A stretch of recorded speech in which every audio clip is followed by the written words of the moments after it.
की और एक बार फिर से आपका स्वागत है। याद है कि पिछली बार हमने क्या सीखा था? दो मुख्य बातें सीखी थी हमने पिछले रविवार को, और उसमें से पहली बात थी मसीह होने का अर्थ क्या है। आमीन। क्या है बताइए? कल ही पिछले हफ्ते सिखाया था मैंने आपको मसीह होने का अर्थ क्या है। What is the full meaning of Christian? परमेश्वर ने जिसको आशीषित किया, अनॉइंटिंग किया, अभिषेकित किया, चुना हुआ व्यक्ति। करेक्ट, चुना हुआ। आमीन। मसीह का अर्थ यही है, चुना हुआ। मसीह का अर्थ यही है कि आपका अभिषेक किया हुआ है। तो अगर आपको दुनिया में कोई रिजेक्ट करता है, अगर कोई आपको तिरस्कार करता है, अगर कोई आपके ऊपर नीची दृष्टि से देखता है, तो आपको उस पर विश्वास करना है? बुरा तो लगेगा, लेकिन आपको याद रखना कि प्रभु ने मुझे चुना है। आमीन। बस मुझे उसके साथ चलना है। क्या मेरे अंदर कमियां हैं? बिल्कुल है, लेकिन धीरे धीरे धीरे धीरे प्रभु उन कमियों को दूर करेगा। आमीन। तो उस समय उस पे ये विश्वास नहीं कर लेना कि हाँ भाई मैं तो किसी लायक ही नहीं हूँ। बहुत सारे लोग हैं वो दुनिया में अपने आप को बहुत तिरस्कृत, बहुत ही टूटा हुआ, बहुत ही व्यर्थ समझते हैं। तो मसीह शब्द का अर्थ यह है चुना हुआ, परमेश्वर के द्वारा अभिषेक किया हुआ। आज आप यहाँ पर है, ऐसे नहीं है कि किसी ने आपको जस्ट एक्सीडेंटली पहुंच गया, किसी ने टक्कर मारी, आप सीधे यहाँ आ गए। नहीं, आप यहाँ पर आए हैं क्योंकि परमेश्वर ने आपको चुना है। इसके साथ हमने ये भी सीखा था मसीह शब्द का क्या अर्थ है। What is the meaning of Christ? अभिषेकित किया हुआ। हाँ? मसीह शब्द का अर्थ है चुना हुआ, अभिषेक किया हुआ, और क्रिश्चियन यानी कि मसीही शब्द का अर्थ है वो जो उसकी आज्ञा पर चलता है, वो जो कलीसिया में जुड़ा रहता है। आमीन। तो आप कलीसिया में जुड़े हुए हैं, क्या आज्ञा को मान रहे हैं? तो आपका आपसी प्रेम, आपका आपसी प्रेम देखकर लोग जान लेंगे। अब दीदी बता रहे थे कि उन्होंने 2 महीने से अपने पति से लड़ाई करी, और ऐसी लड़ाई करती बिना बोले भी लड़ाई कर लेती है। बिना बोले कैसे लड़ाई कर सकता है किसी से? तो कई बार लोग लड़ाई करते हैं और फिर बात नहीं करते, तो कैसा होएगा? अभी इमेजिन करो कि आपके जीवन में कोई है, जो भी व्यक्ति आत्महत्या करता है 4 कारण होते हैं, या जो भी व्यक्ति जो है किसी के ऊपर हमला करता है या अपराध करता है, तो 4 कारण होते हैं उसमें से। नंबर 1, उसको ये लगता है कि मुझसे कोई प्यार नहीं करता, उसके परिवार का साथ उसके साथ नहीं होता। दूसरी चीज उसके पास ये होता है, उसके पास पैसे नहीं होते पूरे, कि पैसे होंगे तो मुझे नहीं चाहिए पर। तीसरी बात, उसके पास कोई सोशल सपोर्ट नहीं होता, कोई फ्रेंड सर्कल नहीं होता। जब किसी के पास पैसा नहीं है, परिवार नहीं है, दोस्त नहीं है, तो क्या वो प्रभु में विश्वास करेगा? नहीं करेगा। जो जिसके पास ये चारों खंबे टूट जाते हैं, वो अपराध करता है या आत्महत्या करता है। तो जब आप मसीह में हैं, तो आपको क्या करना है? आपको मसीह का परिवार बनना है, आपको मसीह का दोस्त बनना है मसीह में। और अगर किसी की पैसे से मदद करनी है तो वो भी कर सकते हैं, और तब वो प्रभु को जानेंगे। आमीन। तो अगर आप अपने परिवार में जो है किसी से लड़ रहे हैं और उसके लिए प्रार्थना कर रहे हैं, तो प्रभु तो यही बोल रहे हैं ना, इससे पहले कि तू मेरी वेदी पर आए, सब सामान छोड़, इधर जाओ, उधर जाके पहले माफी मांग। तो आप मसीह कैसे हो सकते हैं? आप क्रिश्चियन कैसे हो सकते हैं यदि आप अपने भाई बहन, पति पत्नी, संबंधी, पड़ोसी, रिश्तेदार सबसे लड़ ही रहे हैं? तो मसीह कैसे हो सकते हैं?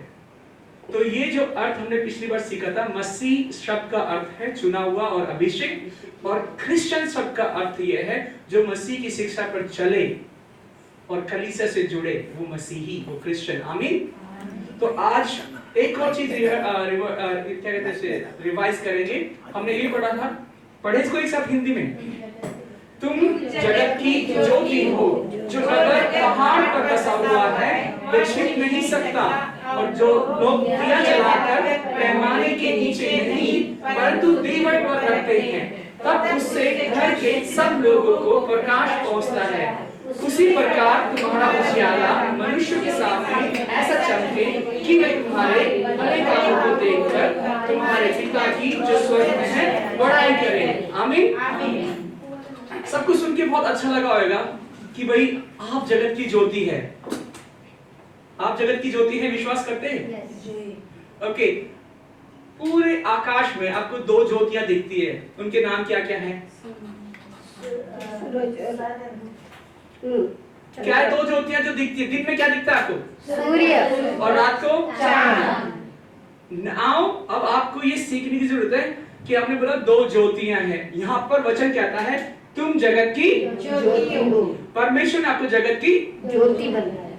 आपके अंदर लाइट है, यस। चमक तो नहीं रहे। ये मैं इसी विषय पे सोच रहा था, पूरे हफ्ते सोचता रहा कि वचन में क्यों बोला कि तुम जगत की ज्योति हो, हमारे तो लाइट है ही नहीं। फिर मैंने सोचा कि जो दो ज्योतियां हम देखते हैं आकाश में, ये वाली लाइट बंद कर देंगे हम। तो एक तो सूरज है और सूरज के आसपास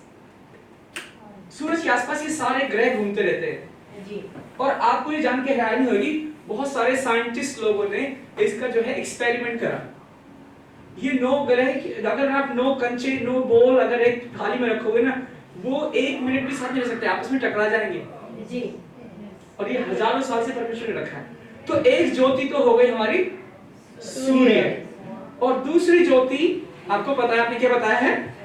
तो सबको हटाते हैं, इनको साथ में रखते हैं। आपको ये जानकर हैरानी होगी कि चांद के अंदर कोई भी रोशनी नहीं है, फिर भी वो चमकता है।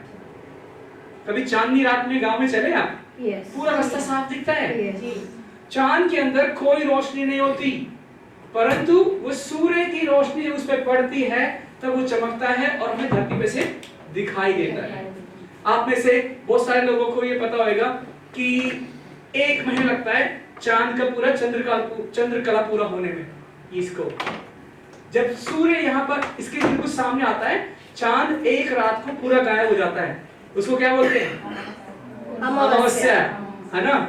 तो अमावस्या, हमारे वहां पर बाबा आते थे, अमावस्या है बेटी, ला बेटी दान दे बेटी, ये करते थे हम। तो फिर बहुत सारा दान वान चढ़ा देते, कभी तेल, कभी चावल, कभी पैसा, कभी कुछ, और बोलते थे कि जिस दिन अमावस्या है उस दिन कुछ कुछ होएगा, ऐसे करके। लेकिन ये 1 महीना लगता है इसको, अमावस्या से ऐसे चांद पूरा होते होते, और जब पूरा चांद होता है तो उसको पूर्णिमा बोलते हैं, और फिर धीरे धीरे ये ढलता जाता है।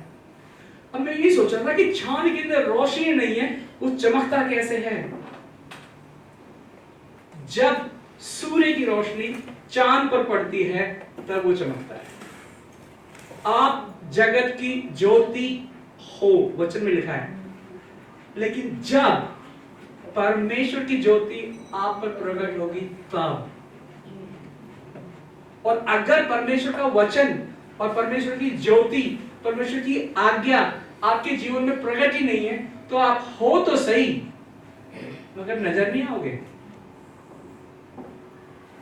समझ आ रहा है आपको? कि आप जगत की ज्योति कैसे है? जब तक आप परमेश्वर के वचन में, उसकी आज्ञा में जी रहे हैं, परमेश्वर आपके द्वारा सब लोगों तक पहुंच रहा है। आमीन।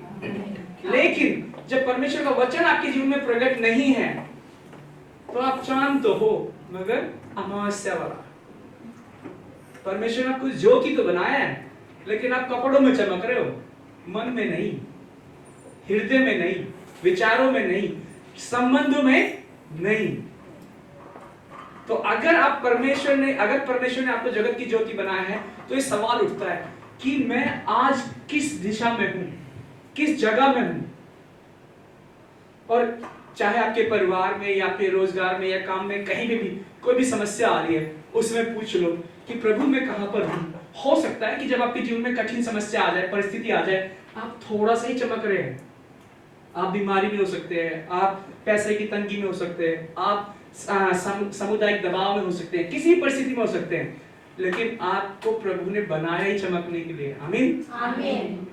थोड़े समय के लिए निराशा और अंधकार आती है, पर क्या वो रहता है?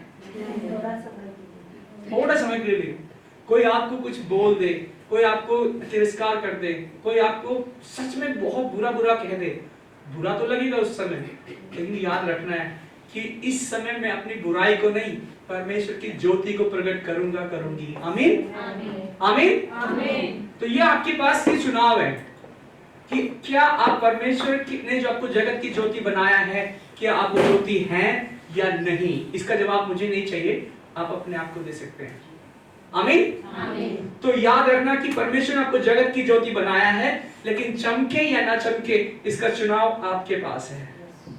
यहाँ पर मैं मेकअप, कपड़े, फैशन, ब्रांड इसकी बात नहीं कर रहा हूँ, मैं आपके जीवन की बात कर रहा हूँ।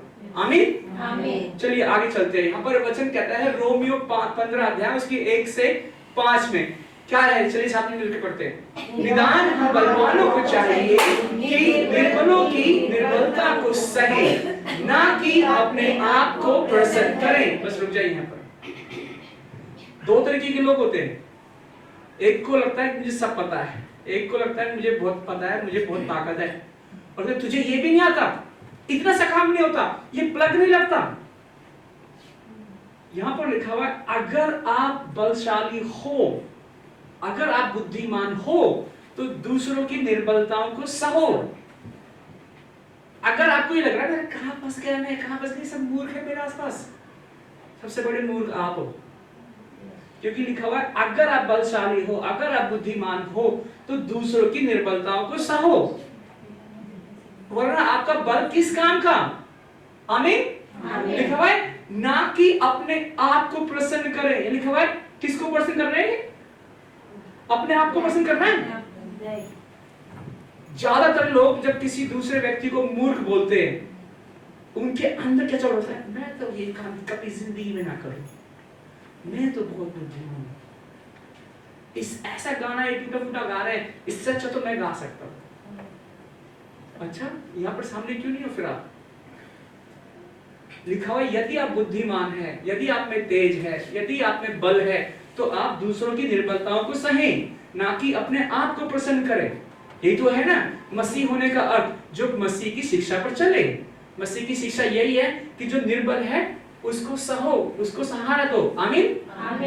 उसके बाद क्या लिखा है यहाँ पर? हम में से हर एक अपने पड़ोसी को उसकी भलाई के लिए सुधारने के निमित्त प्रसन्न करे, क्योंकि मसीह ने अपने आप को प्रसन्न नहीं किया। आमीन। क्या यीशु मसीह अपने आप को खुश करने के लिए आए थे इधर? नहीं। उसने इन लोगों के पांव धोए, उसने क्रूस पर अपनी हमारे लिए मृत्यु सही, उसने दंड सहा, और जब उसे क्रूस पे टांगा गया था एक कपड़ा भी नहीं था उसके शरीर पर। किसके लिए? हमारे लिए। और हम क्या करते हैं कि यहाँ पर क्या, किसको? मसीह ने अपने आप को प्रसन्न नहीं किया। मसीह ने अपने आप को प्रसन्न नहीं किया। जब आप सेल्फी लेते, सेल्फी बोले तो सेल्फ हैप्पी, जब आप अपने लिए सोना चांदी गहना कपड़ा खरीदते हैं, आपको खुशी मिलती है। किसको प्रसन्न करते हैं तब आप? अपने आप को। क्या मसीह ने अपने आप को प्रसन्न किया? नहीं। जब आप अपने आप को प्रसन्न करते हैं, किसी ने कुछ कमी निकाल दी, तो अपने आप को दुखी भी करेंगे। और जब परमेश्वर, क्योंकि यीशु मसीह ने किसको प्रसन्न किया? प्रभु यीशु मसीह को। प्रभु यीशु मसीह ने परम पिता को प्रसन्न किया। आमीन। और परम पिता ने क्या किया? उसको ऐसे सिंहासन पे बिठा दिया जो सभी नामों से ऊपर है। सारे घुटने झुकेंगे, हर एक जबान मांगेगी कि वो प्रभु है। आमीन। क्योंकि उसने किसको प्रसन्न किया? पिता को। और हम किसको प्रसन्न कर रहे हैं? अपने आप को। तो कर लो भाई अपने आप को प्रसन्न। आपकी पत्नी भी आपको दुखी करेगी, आपका पति भी दुखी करेगा, बच्चे भी करेंगे, मालिक भी करेगा, क्योंकि आप तो अपने आप को प्रसन्न करने में लग रहे हो। देखते कितना दम है। यीशु मसीह ने अपने आप को प्रसन्न नहीं किया, उसने पिता को प्रसन्न किया। लिखा है, जैसा लिखा है कि तेरे निंदकों की निंदा मुझ पर आ पड़ी। जितनी बातें पहले से लिखी गई वे हमारी ही शिक्षा के लिए लिखी गई हैं, कि हम धीरज और पवित्र शास्त्र की शांति के द्वारा आशा रखें। और धीरज और शांति का दाता परमेश्वर तुम्हें ये कि मसीह यीशु के अनुसार आपस में एक मन रहो। क्या ये संभव है? एक मन हो सकते हैं? अभी हम रेस्टोरेंट में खाना खाने के लिए जाते हैं, इमेजिन करो, किसी को लेमन टी चाहिए, किसी को मिल्क टी चाहिए, किसी को कॉफी चाहिए, किसी को ऑरेंज जूस चाहिए। एक मन कैसे होंगे हम? हो सकते हैं? तो वचन में जो लिखा है एक मन हो। इसके पीछे एक समझ है, परमेश्वर ने हमें अलग बनाया है, ठीक है, लेकिन हम अलग होने के बावजूद हम एक दूसरे से लड़े या एक दूसरे को एक्सेप्ट करें, इसका चुनाव किसके ऊपर है? हमारे ऊपर। आमीन। तो जब आप प्रभु को प्रसन्न करने के लिए करते हैं तो आप एक दूसरे में विवाद नहीं पैदा करते, आप एक दूसरे से लड़ते नहीं हैं। जब आप एक दूसरे से नहीं लड़ रहे हैं, वही तो एक मन है। समझ में आ रहा है आपको? एक मन ये नहीं है कि हम सब ने एक जैसे कपड़े पहन लिए, हम रेस्टोरेंट में गए, सबने एक जैसा खाना खाया, वो एक मन नहीं है। इसको इंग्लिश में बोलते हैं यूनिफॉर्मिटी इज नॉट यूनिटी। आपने एक जैसे कपड़े पहने हैं, इसका अर्थ ये नहीं कि जैसा मन भी हो जाएगा, लेकिन जब आप एक दूसरे की हानि नहीं चाहते हैं, वही एक मन है। जब आप एक दूसरे का आदर करते हैं, वही एक मन है। आमीन। उसके आगे हम पढ़ते हैं गलातियों 6 अध्याय उसके 3 से 8 और 14 आयत आज हम देखेंगे। इसमें लिखा हुआ है, पढ़े साथ मिलकर। क्योंकि यदि कोई कुछ ना होने पर भी अपने आप को कुछ समझता है तो अपने आप को धोखा देता है। समझ रहे हैं आप? क्योंकि यदि कोई कुछ ना होने पर भी अपने आप को कुछ समझता है, वह अपने आप को धोखा देता है। अपने आप को धोखा देता है। अपने आप को धोखा देता है। हांगकांग में एक स्टडी आई है, रिसर्च, कि बहुत सारे लोग फेक ब्रांड यूज करते हैं, खास तौर पे वो जो हांगकांग में काम करने के लिए बाहर से आए। फेक एलवी, फेक गुच्ची, उसका जो जुर्माना है $6 लाख से और 2 साल की जेल भी है अगर किसी ने पकड़ लिया कि अपने फेक बैग यूज कर रखा है, फेक जूता खरीद रखा है। लेकिन फिर भी करते हैं लोग। तो उनसे पूछा गया कि भाई आप क्यों करते हैं ऐसा? रिपोर्टर ने पूछा, उसने बोला देखो हांगकांग इतना महंगा चमकीला शहर है और हमें इसमें थोड़ा अमीर बनने का दिल करता है, तो वैसा तो हम कर ही नहीं सकते, तो हम नकली सामान खरीद के थोड़ा अच्छा फील करते हैं। क्योंकि यदि कोई कुछ ना होने पर भी अपने आप को कुछ समझता है तो अपने आप को धोखा देता है। अपने आप को धोखा देता है। बहुत आज ये मनन का समय है, चिंतन का समय है, सोचने का समय है कि आपको लग रहा है आपका किसी ने अपमान किया, किसी ने आपको नीचे दिखाया, किसी ने आपको मिसअंडरस्टैंड किया, किसी ने आपकी पीठ पीछे कुछ बोला है। अगर आप बहुत बड़े 30 मार खा हैं तो आपको बुरा लगेगा, भाई मैं कुछ हूं, मेरा सम्मान घट गया। उससे अधिक यीशु मसीह ने सहा हमारे लिए। अगर जो अपने आप को कुछ समझ रहे हो आप, मैं बहुत बड़ा ये हूँ, बहुत बड़ी ये हूँ, तो अपने आप को धोखा दे रहे हैं। चलिए छोटे छोटे सवाल पूछते हैं। आपका नाम क्या है? हाँ, किसने दिया आपको ये नाम? अच्छा, तो आपका नाम भी आपका नहीं है, आपके माँ बाप ने दिया। आप स्कूल गए, पढ़ाया लिखाया? स्कूल तो कहीं नहीं गए हो? कितनी क्लास तक गए? 5 तक गए। तो आपको शिक्षा दी वो किसने दी? टीचर ने। तो शिक्षा आपकी थी वो किसी और ने दी। आप काम करते हैं, आपको तनख्वाह मिली, तनख्वाह कौन देता है? मालिक देता है। तनख्वाह मालिक देता है, शिक्षा टीचर ने दी, नाम माँ बाप ने दिया, आपका क्या है? समझ रहे हैं? जो अपने आप को कुछ समझता है वो अपने आप को धोखा देता है, और जो धोखे में रहता है उससे ज्यादा दुखी और कौन रहेगा? समझ रहे हैं आप? तो आप धोखे में मत रहिए, आप प्रभु यीशु मसीह को प्रसन्न करने के लिए आगे बढ़िए। आमीन। वचन आगे कहता है इस प्रकार से कि पर हर एक अपने ही काम को और तब दूसरों के विषय में नहीं परंतु अपने ही विषय में उस पर घमंड करने का अवसर होगा। आमीन। आमीन। इसको हिंदी में बोलते हैं सिंपल शॉर्टकट में, भाई अपना देखो पहले, दूसरों को बाद में देखना। ठीक है? एक बार मैंने कुर्सी लगा दी इधर और मुझे लग रहा है मैंने ही सेवा करी है। वो पास्टर साहब यहाँ पे कितने सालों से सेवा कर रहे हैं, वो उनका कुछ नाम ही नहीं है। फिर उनको लगता है अगर मैं ना आऊं तो ये कोई लाइट चालू नहीं करेगा, कोई ये नहीं करेगा। ये प्रभु का काम है। 2000 साल पहले, 1000 साल से होता आ रहा है। आप नहीं रहोगे फिर भी होएगा, आप नहीं थे फिर भी हो रहा था। आमीन। लेकिन ये एक सौभाग्य है कि आज हमको ये जीवन मिला है, हम परमेश्वर के राज्य में थोड़ा सा सहयोग कर सकते हैं। आमीन। आमीन। क्या लिखा हुआ है? किसको जांचना है हमको? अपने आप को। किसको जांचना है? अपने आप को। आपको लगता होगा ना मेरे पति को, एक लेडी हमें बोल रही थी हम अपने पति को झेलते हैं। अरे आप तो बहुत सिद्ध हैं, है ना? झेलते ही। है? हाँ। यही तो लिखा हुआ है। किसको जांचना है? अपने आप को। क्या पता उसको लग रहा है वो आपको झेल रहा है। समझ रहे हैं? आपको किसी और को नहीं झेलना है, आपको अपने आप को झेलना है। आपको दूसरे को नहीं जांचना है, अपने आप को जांचना है। आमीन? आमीन। क्योंकि जब आप अपने आप को नहीं जांचते हैं तो फिर दुनिया को जांचना बहुत आसान हो जाता है ना? ये ऐसा, ये ऐसा, ये ऐसा, ये ऐसा। वचन कह रहा है यहाँ पर आपको दुनिया को जांचने के लिए नहीं चुना है, आपको अपने आप को जांचने के लिए चुना है।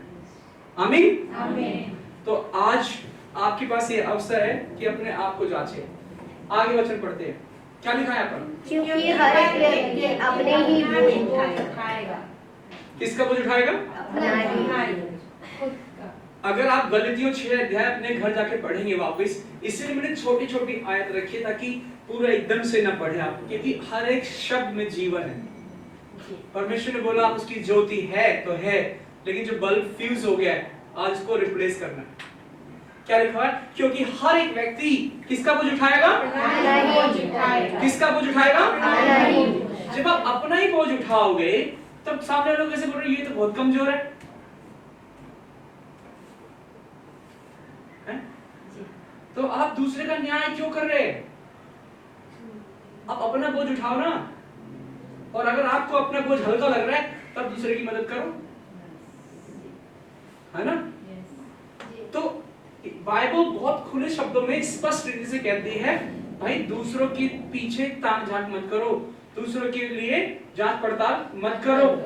किसको जांचना है? अपने आप को जांचना है। किसका बोझा उठाना है? अपना खुद का। बिल्कुल। तो जब आप प्रार्थना में आते हैं, यहाँ पर भजन संगीत करते हैं, तो आपका ध्यान किधर होना चाहिए? परमेश्वर। यहाँ मैं गारंटी का कह रहा हूँ अभी 30 सेकंड में कंप्यूटर में कुछ करने के लिए जाओ, इधर कुछ डिस्कशन शुरू हो जाएगा। तो फिर आप तो प्रभु के लिए आए नहीं इधर, आप तो इधर सोशलाइजेशन के लिए आए। तो जब आप इधर आते हैं तो आप में ऐसा होना चाहिए जैसे हन्ना है ना, वो मंदिर गई थी, वो मंदिर गई है, उधर रो रही है सीढ़ियों पे, और वहां पे क्या बोल रहे हैं पुजारी के जो शिष्य लोग हैं, ये दारू पी के आई है औरत मंदिर में। मतलब उनका दिमाग सोचो कि कोई सीढ़ी में रो रहा है और उनके दिमाग में क्या चल रहा है, ये तो दारू पी के मंदिर आई है। उसको कुछ लेने देना नहीं कि लोग क्या सोच रहे हैं। जब भी मुझे समय मिला इधर आने के लिए तो मैं परमेश्वर की स्तुति और आराधना में करूंगा। आमीन। आमीन। ये जो बाकी की चर्चा है वो खाने पीने के साथ कर लेंगे हम। और तब एली नबी ने क्या बोला कि क्या है ये दारू पी के नहीं आई मंदिर में, ये टूटे हृदय से प्रभु को खोजती आई है। आमीन। तो जब आप प्रभु को खोजते हुए प्रभु के भवन में आते हैं तब बात अलग होती है। और जब आप इधर चर्चा करते हुए आते हैं तो सामने लोग लगेगा कि मैं इतनी तैयारी कर रहा हूं और ये उधर बातें करते जा रहे हैं, इसलिए ये नहीं कि थोड़ा सा हाथ बटा ले। तो वो लोग मुझे थोड़ी पता है इधर किधर तार लगाते हैं। इधर तार लगाना तो नहीं आता, इधर बातें बनाना तो आता है आपको। बहुत काम होता है करने के लिए। तो अगर आपको लग रहा है कि आप प्रभु के भवन में आए तो या तो हाथ बटाइए, और अगर आपको लग रहा है कि तार वार लगाना नहीं आता आपको तो प्रार्थना करिए ना अपनी जगह में बैठ के, कर सकते हैं ना। और जहां पर परमेश्वर की उपस्थिति होती है तो वहां पर चिन्ह चमत्कार और इतनी अपने आप होता है। आमीन। आमीन। चिन्ह चमत्कार प्रार्थना करने से या ऐसे माइक को चिल्लाने से, हालेलुया करने से नहीं होता है। चिन्ह चमत्कार कैसे होता है कि जब हम सच्चे मन से प्रभु को खोजते हैं। आमीन। तो परमेश्वर कहता है कि अरे मेरा बेटा मेरी बेटी दुखी है, मैं इसके साथ जाऊंगा क्योंकि मैंने ऐसा वायदा किया है। आगे वचन क्या कहता है? देखो क्या लिखा है। जो वचन की शिक्षा पाता है वह सब अच्छी वस्तुओं में सीखने वाले को सिखाने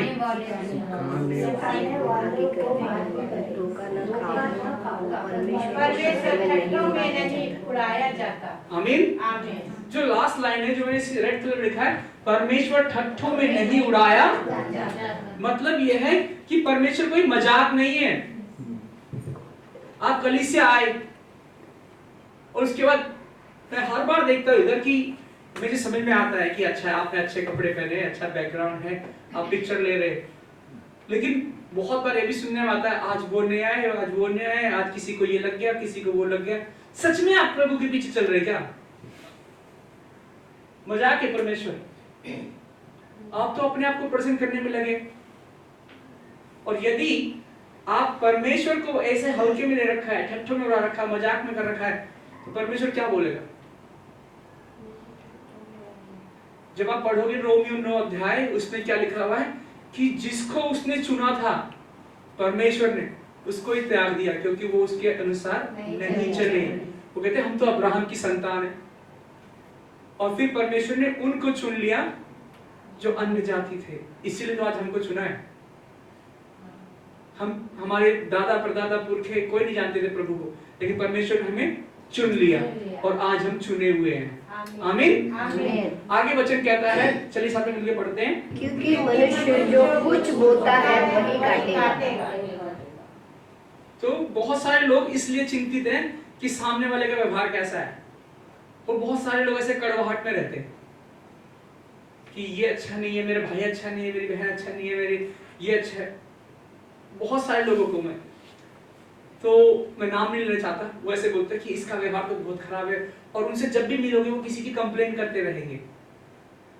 सबसे ज्यादा कड़वाहट आपके जीवन में है, आप दूसरों की कंप्लेन कर रहे हैं, मालिक की, बहन की, भाई की, पति की, पत्नी की, दोस्त की, रिश्तेदार की, और जहां रहते हैं वहां की। उसके बाद आप बोल रहे हैं मैं तो प्रभु में विश्वास करता हूं। इतनी कड़वाहट के साथ ज्योति चमकेगी आपकी? ये इसको समझाने की जरूरत नहीं है। कोई बोलते ना जैसी करनी वैसी भरनी, वो एक कर्मा, ये बाइबल में से है। गलतियों की पुस्तक उसके 6 अध्याय में लिखा हुआ है इस प्रकार से, क्योंकि जो अपने शरीर के लिए बोता है वह शरीर के द्वारा किसकी कटनी काटेगा? विनाश की कटनी काटेगा। और जो आत्मा के लिए बोता है वह आत्मा के द्वारा अनंत जीवन की कटनी काटेगा। ये चुनाव आपके ऊपर है। जैसे आपका नाम, आपका शरीर, आपके पैसे, आपके दोस्त संबंध, सब जैसे ही शरीर नष्ट होगा सब कुछ याद है। मैंने कुछ समय पहले बताया था आपको कि कैसे था कि हाड़ जले जो लकड़ी, केस जले जो घासा, सोने जैसी काया जले कोई ना आया पासा। जब आपका अंतिम संस्कार होता है ना, हार्ट बोले तो लकड़ी, हार्ट बोले तो हड्डी और मांस ऐसे जले जैसे लकड़ी, केस मतलब बाल जले जैसे जैसे घास, और जब सोने जैसी काया जले कोई ना आया पास। ये कबीर का दोहा है। तो इतने समय पहले बोला कि जब सब कुछ नष्ट हो जाएगा आपका, तो शरीर के काम नष्ट हो जाएंगे। तो यदि आप मसीह में विश्वास रखते हैं, आप किस दिशा में जा रहे हैं? आप अनंत जीवन की कटनी की तरफ जा रहे हैं, आत्मा के चलाए हुए चल रहे हैं या शरीर के चलाए हुए चल रहे हैं? यदि किसी ने आपके शरीर, ज्यादातर लोग गवाही देते ना, ओ मेरी बीमारी ठीक हो गई, मेरा पांव का दर्द ठीक हो गया, मेरे दिल का दर्द ठीक हो गया, लेकिन आत्मा के विषय में कोई गवाही नहीं देता। क्या आपके जीवन में पवित्र आत्मा है? और यदि है तो क्या आप उसकी आवाज सुनते हैं? और यदि आप उसकी आवाज सुनते हैं तो क्या उसको मानते भी है ना? क्लास में टीचर तो सबको बोलती थी ना होमवर्क करके लाना, लेकिन सभी होमवर्क करके लाते हैं अगले दिन? कुछ लाते, कुछ नहीं करके लाते। पवित्र आत्मा बोल रहा है कि आप जगत की ज्योति हो। आप तो अंधकार में ही मस्त है और आप दूसरों का न्याय करने में मस्त हैं। तो आपके पास ये चुनाव है। एक अभी घटना घटी, जिसको मेरे दोस्त ने बैडमिंटन खेलने के लिए बुलाया, और उस दिन फ्राइडे था शायद, हाँ नहीं थर्सडे। अभी टाइफून कब आया? टाइफून 8 थर्सडे को। कहाँ पे बुलाया मुझे? कॉजवे बे में खेलने के लिए बुलाया, और सुबह 7 बजे उस दिन टाइफून आ रहा है। मैंने उसको मैसेज करा, उसने फोन कुछ भी नहीं उठाया, कुछ नहीं उठाया। अब मैंने कहा जाऊं ना जाऊं, बाहर तो टाइफून है, बारिश है। मैं कहा चल अब बोल दिया तो जाते हैं। मैं गया उधर स्पोर्ट्स ग्राउंड है, उधर ताला लगा है। मैं इसको फोन कर रहा हूँ, फोन नहीं उठा रहा है। मुझे इतना गुस्सा आ रहा है। मैंने क्या करा, मेरे पास को फोन करा, फोन भी नहीं उठाया। बहुत सारा मैसेज लिखा। मैं कहा कैसा बंदा है तू, ये बुला के गायब हो जाता है, गोली देता है वगैरह वगैरह, सब कुछ सोच के लिखा। फिर जो है अचानक से मेरे दिमाग में आया कि मैं आत्मा के द्वारा लिखूं कि शरीर के द्वारा। गुस्सा तो आएगा ना। अब टाइफून नंबर 8 में गए उधर, और उधर ताला लगाए, फोन लगा रहे उसको, वो फोन नहीं उठा रहा है। फिर मैंने 1 सेकंड के लिए रुका और मैंने वो सारा मैसेज जो लिखा था डिलीट कर दिया। मेरा भाई आप ठीक तो है, उम्मीद करता हूँ आप ठीक होएंगे, और जब आपको फुर्सत मिलेगी आप फोन करेंगे। इतना लिखा मैंने, वो सारा लंबा मैसेज डिलीट कर दिया मैंने। उस बंदे का मैसेज आया, कहता विजय भाई आपने मैसेज ध्यान से पढ़ा, वो 7 PM लिखा है, AM नहीं लिखा। किसका गलती थी? वो AM PM मैंने मिस कर दिया। मेरे दिमाग में क्या आ रहा है, मैं टाइफून में गया, इस बंदे ने मुझे बुलाया, फोन नहीं उठाया, कैसा व्यक्ति है ये। समझ में आ रहा है? उस समय अगर मैं आत्मा की नहीं सुनता ना, वो दोस्ती खत्म थी उधर ही। वो कहता है नालायक, पढ़ता तो है नहीं, तुझे AM PM का अर्थ मालूम नहीं, गुस्सा निकाल रहा है मेरे ऊपर। समझ रहे आप? यदि आप आत्मा के अनुसार चलेंगे, आपके संबंध बेहतर हो जाएंगे। आमीन आमीन आमीन आमीन। ये चुनाव आपका है। वो मैंने लिखा है, वो मैसेज एक्चुअली उसके पढ़ने से पहले डिलीट कर दिया मैंने, अच्छा किया। अभी मुझे लग रहा है कि हाँ आत्मा के अनुसार चलने में फायदा है। और शाम में मैं गया उसके पास, कहता है भाई शाम को तो आओगे ना, आप क्योंकि थक तो नहीं आओगे? हाँ हाँ आ जाऊंगा मैं। फिर मैं शाम को गया, खेलने के बाद कह रहा है जो ये बुकिंग करी है इसके $100 तू ही देगा। अभी और गुस्सा आ रहा है कि सुबह भी बुलाया, शाम में बुलाया, पैसे भी मांग रहा है। फिर आत्मा ने बोला क्या कि ये दोस्त अच्छा है, इस बुकिंग करने की जगह $100 तो कुछ भी नहीं है, कोई बात नहीं। जब जब आप आत्मा की तरह चलते ना, आपका स्वभाव ज्योतिमय बन जाता है। आमीन। शरीर क्या है, सुबह 5:30 बजे उठा मैं, थकान हो रही थी, बारिश में गया, और ज्यादा वो हो रहा था, वहां पे दरवाजा बंद देखा, शरीर को गुस्सा आ रहा है। ये आपका चुनाव है, आपको आत्मा के द्वारा चलना है या शरीर के द्वारा। क्योंकि शरीर से विनाश ही कटनी होती है, विनाश संबंधों का, विनाश पैसों का, विनाश अवसरों का।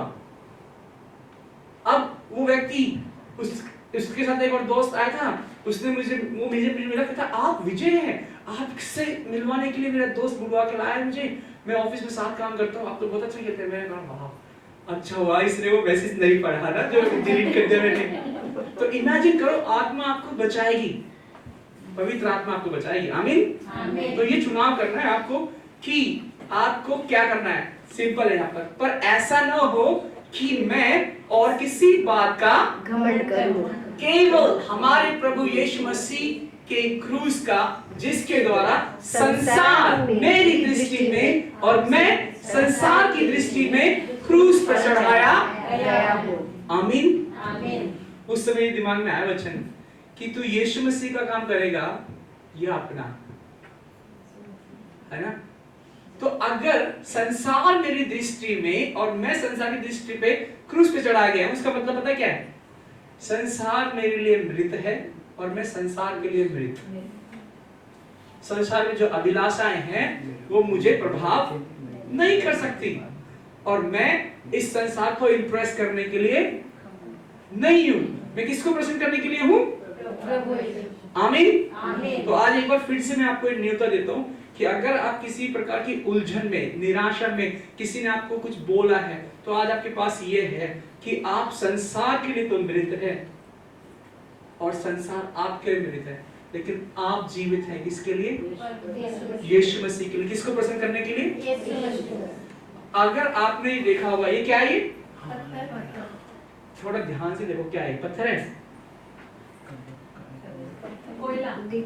शाबाश, इसको कोई नाम दो। इसने ठीक भी देख के बोला। ठीक है, ये कोयला है। ठीक है, आप लोगों ने, कितने लोगों ने पेंसिल यूज की है? समझदार है, वाह। अभी तक पेंसिल यूज कर रहे हैं आप? पेंसिल में और कोयले में एक खास बात होती है, उसमें ग्रेफाइट होता है। और यदि आप साइंस में पढ़ेंगे, जो कोयला है, जो ग्रेफाइट है और हीरा है, उसके लगभग सभी गुण मिलते हैं। ठीक है, लेकिन एक अंतर होता है कि जब वो प्रेशर में जाता है, वही ग्रेफाइट, वही कोयला, उसमें कुछ हो जाता है और वो तब्दील हो जाता है हीरे में। वो ग्रेफाइट ही होता है। ये अवसर आपके पास है। आप किसी भी परिस्थिति से क्यों ना होकर गुजर रहे हो, आप चुने हुए हो, आप अभिषिक्त हो, आप मसीह के बेटे और बेटी हो। हो सकता है दुनिया आपको कोयले की नजर से देखता हो सकता है आप दबाव से होकर जा रहे हो, लेकिन परमेश्वर का एक स्पर्श आपके सभी गुणों को बदल सकता है। आमीन आमीन आमीन। आमीन। आप सच में जाके साइंस कर सकते हैं, गूगल कर सकते हैं, ग्रेफाइट और हीरे के सभी गुण लगभग सेम होते हैं, लेकिन जब दबाव होता है, गैसों का दबाव होता है, वो हीरे में तब्दील हो जाता है। जब अंधकार ज्यादा होता है तो ज्योति और चमकती है। आप जगत की ज्योति हैं। आमीन। आमीन। और यदि किसी कारणवश आपके जीवन में किसी प्रकार की अंधकार या निराशा है, तो मैं आज ये प्रार्थना करूंगा कि परमेश्वर की सामर्थ आपको छुए, क्योंकि उसका वचन स्वयं कहता है, क्या कहता है कि धाड़स बांधो, मैं हूं, डरो मत। यीशु ने तुरंत हाथ बढ़ाकर उसे थाम लिया। आज एक बार फिर से प्रभु यीशु मसीह आपको थामने के लिए यहाँ पर है, और वो जानता है आप किस परिस्थिति से होकर गुजर रहे हैं। और इस समय मैं यही आप लोगों को निमंत्रण दूंगा कि आज यीशु मसीह के पास जाएं। आप इस प्रार्थना को, इस समय को अपने लिए कर सकते हैं कि प्रभु यीशु मसीह, लोग तो मुझे कोयले की तरह या ग्रेफाइट की तरह समझते हैं, और इस दबाव से होकर जब मैं जा रहा हूँ, या निराशा में हूँ, या कमजोरी में हूँ, या किसी भी कमी या तंगी में हूँ, यीशु मसीह आज मैं अपने आप को प्रसन्न नहीं करता। प्रभु आज तेरी इच्छा मेरे जीवन में पूरी हो। प्रभु मैं आपको प्रसन्न करने वाला बनने पर बहुत लोगों को सुन लिया मैंने, उनके शब्दों को अपने कानों में, अपने जीवन में रखा है, लेकिन आज परमेश्वर, आज आपका स्पर्श हमारे जीवन में आने पाए। परमेश्वर अपनी मूर्खताओं के लिए, अपनी मूर्खताओं के लिए आज हम क्षमा मांगते हैं।